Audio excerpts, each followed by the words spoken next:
Hello students, मेरा नाम है अरविंद शर्मा और वुडोज ओनली सेंटर में आपका स्वागत है। आज की वीडियो ध्यान से देखो, क्वेश्चन नंबर है 121 और ये बहुत जबरदस्त सवाल होने वाला है। आपने शायद ही कॉम्प्लेक्स नंबर में ट्रिग्नोमेट्री, ट्रायंगल और सर्कल को एक साथ देखा होगा और उसकी इमेजिनेशन को डायग्राम के जरिए समझना बहुत मुश्किल होगा। मेरे हिसाब से तो आपको ये सवाल जो दिख रहा है वो उतना डिफिकल्ट नहीं है, लेकिन सवाल को पढ़ने के जस्ट तुरंत बाद ही बच्चा हार मान जाएगा, इसी वजह से शायद सवाल ना हो पाए। ध्यान से देखेंगे, triangle ABC is a triangle, ABC is a triangle inscribe in a circle. एक सर्कल में है, एक ट्रायंगल है ABC, mod Z equals to R. Mod Z का मतलब उसकी जो रेडियस है वो आर है और उसका मॉडुलस दे रखा है जेड का, वो एक सर्कल के अंदर वाला केस है। यानी कि जेड अगर होगा तो जेड आर ई की पावर आयोटा थीटा करके कुछ हो सकता है। आर जो है वो उसकी वैल्यू है 1, यानी कि जेड जो होने वाला है वो ई की पावर आयोटा थीटा हो सकता है।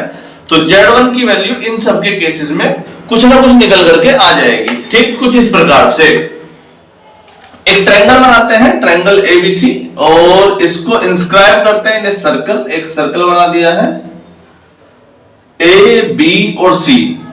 ठीक बेटे, बोला है the internal bisector of angle A, internal bisector of angle A, angle A के दो हिस्से। ठीक, meet the circle at D, ये सर्कल पर डी पॉइंट पर मिलता है। ठीक, meet the circle at D, बहुत आसान अच्छी भाषा लिखी है। If A B C D are respected by Z1 Z2 Z3 Z4, ये दे रखा है Z1, ये दे रखा है Z2, ये दे रखा है Z3 और ये दे रखा है Z4। ये इतना केस दे दिया। इस सर्कल का सेंटर भी ले लेते हैं O। ठीक, अब आपको क्या नजर आ रहा है यहां से, ये सवाल है। Z1 Z4 Z2 Z3, Z1 Z3 Z2 Z4, Z1 Z2 Z3 Z4, Z2 Z3 Z4 का स्क्वायर, ये चार केस है। और आपको अंदाजा कैसे लगेगा इस सवाल में, ये बड़ी बात है ना।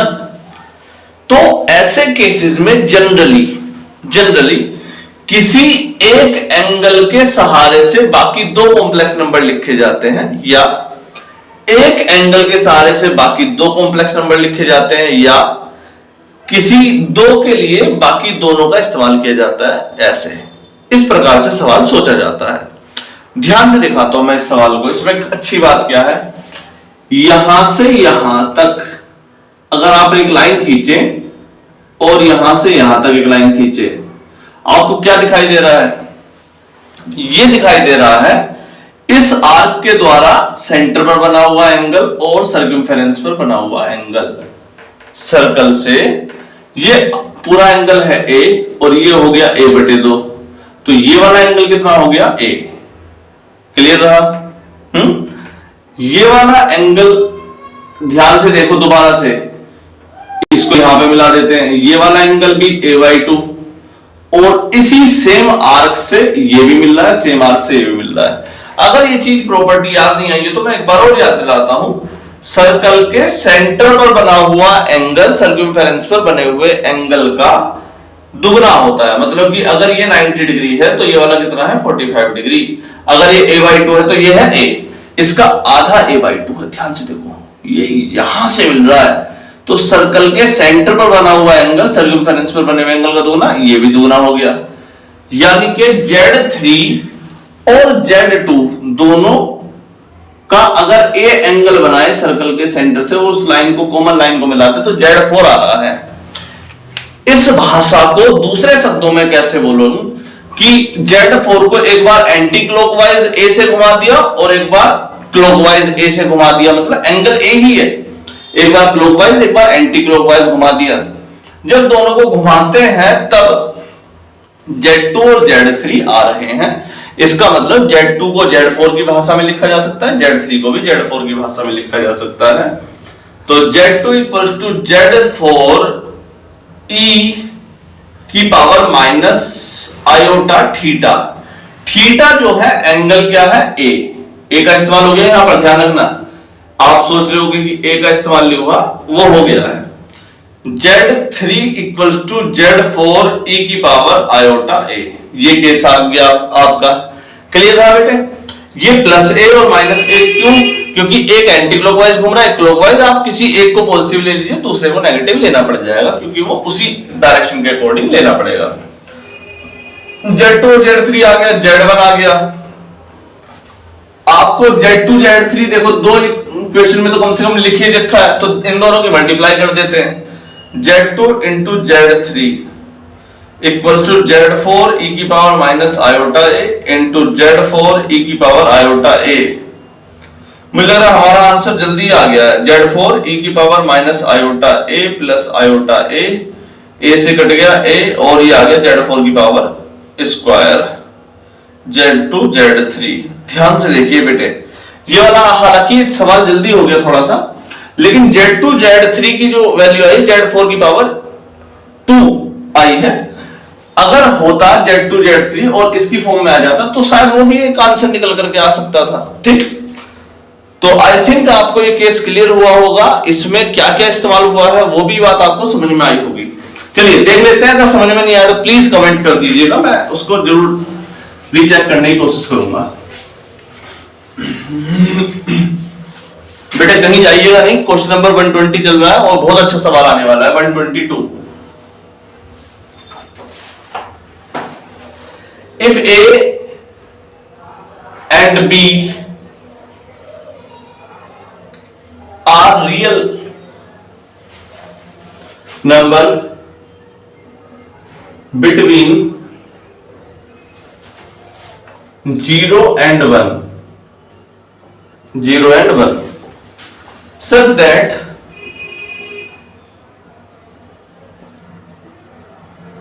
Z1 equals to a plus iota,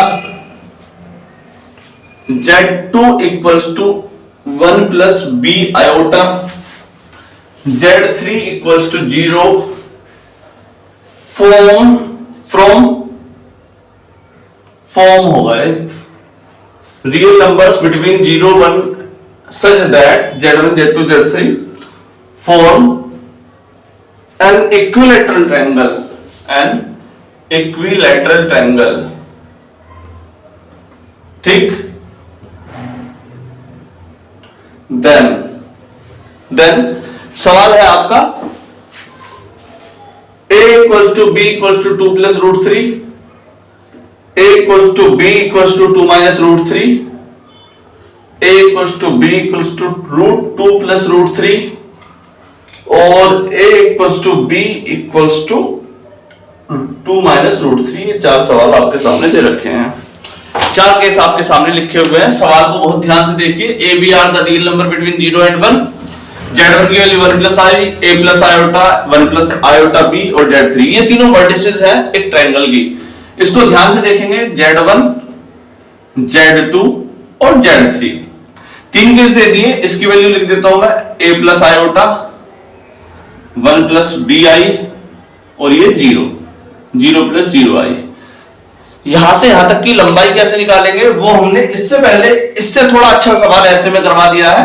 तो Z1 माइनस Z2 निकाल देते हैं बेटे, Z1 माइनस Z2 का मॉड्यूलस, तो a plus iota minus 1 minus b iota. बेटे इसमें से इसको घटाया हमने, तो a minus 1 plus iota 1 minus b, यहां से एक टर्म निकल करके आई। एक बार Z1 माइनस Z3 कर देते हैं, Z1 माइनस Z3 की वैल्यू आ रही है आपकी a प्लस आयोटा, ठीक। तीसरी टर्म जो चल रही है वो है आपकी Z2 माइनस Z3, इस वाली टर्म को भी निकाल देते हैं। ये जो तीनों हम निकाल रहे हैं वो एक्चुअल में क्या है, 1 प्लस बी आई माइनस 0, यानी कि 1 प्लस बी आई आपकी टर्म आ रही है, ठीक। तीनों टर्म्स को हमें मॉड्यूलस निकालना है, ठीक। मॉड्यूलस निकाल लेते हैं। Z1 माइनस Z2 का मॉड्यूलस कितना आ रहा है, रूट a माइनस 1 का whole square plus 1 minus b का whole square. Z1 minus Z3 का होल स्क्वायर वो निकाल देते हैं, कितना आ रहा है, a स्क्वायर प्लस 1 का स्क्वायर। ध्यान से देखिए बेटे, a स्क्वायर प्लस 1 का स्क्वायर। अगर मैं Z2 माइनस Z3 की बात करूं तो ये कितना आ रहा है, रूट 1 का स्क्वायर प्लस b स्क्वायर। ये हमने इसका मॉड्यूलस जो निकाला, ये इसकी साइड निकाली है एक्चुअली, ये वाली साइड और ये वाली साइड, तीनों साइड्स निकाली हैं।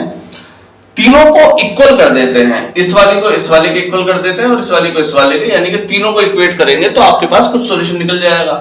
चलिए पहले इन दोनों साइडों को इक्वल कर देते हैं। Root 1 plus A square equals to root 1 plus B square, squaring both side, तो a1 plus A square equals to 1 plus B square, 1 से 1 कट गया, आपके पास आ रहा है A square equals to B square, यानी कि ए की वैल्यू आ गई प्लस माइनस बी।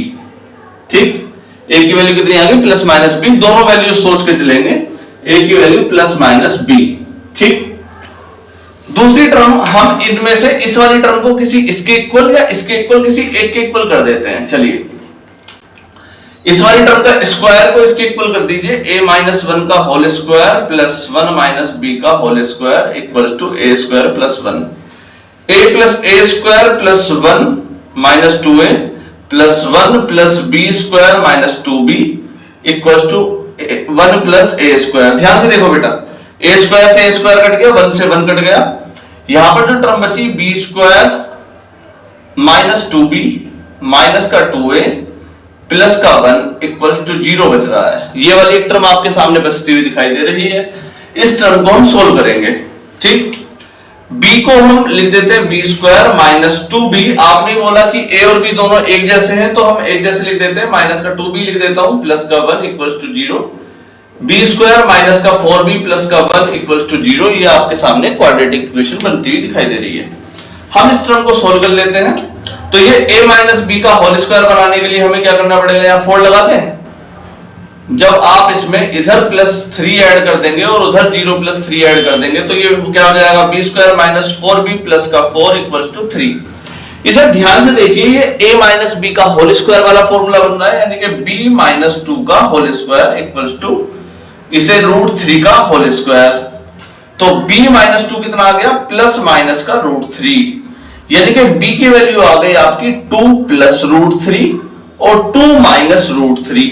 सिमिलरली क्योंकि a और b इक्वल है तो दोनों आपने सेम लगा दिए। ये वाली लास्ट वाली टर्म शायद आपको भी दिखाई नहीं दी, इसको यहां से लिख लेते हैं। b की वैल्यू आपके सामने आ रही है 2 प्लस रूट 3 और 2 माइनस रूट 3। अब दो b आए हैं और दोनों ही इक्वल आए हैं, आपने क्योंकि दोनों इक्वल रखे हैं। अब b प्लस 2 प्लस रूट 3 और 2 माइनस रूट 3। हाँ बेटा, दोनों केसेस को ध्यान से देखो, अब इसमें उत्तर बताओ। अब आंसर सोचने के लिए आपने वैल्यू सोचनी है, a और b are real number between 0 and 1। 0 और 1 के बीच में आप ऑप्शन आ रहा है, तो 2 प्लस रूट 3 0 और 1 से बड़ा हो गया, 2 माइनस रूट 3 0 और 1 के बीच में आ जाएगा, क्योंकि 2 1.7 के आसपास का आंसर होना चाहिए। 1.7 17 17 289 1.69 1.7 के आसपास आंसर आएगा, तो ये 0 और 1 के बीच में आपका ऑप्शन अवेलेबल है। तो आई थिंक इसका जो आंसर हो गया 2 माइनस रूट 3 इसका करेक्ट आंसर है, ना कि 2 प्लस रूट 3।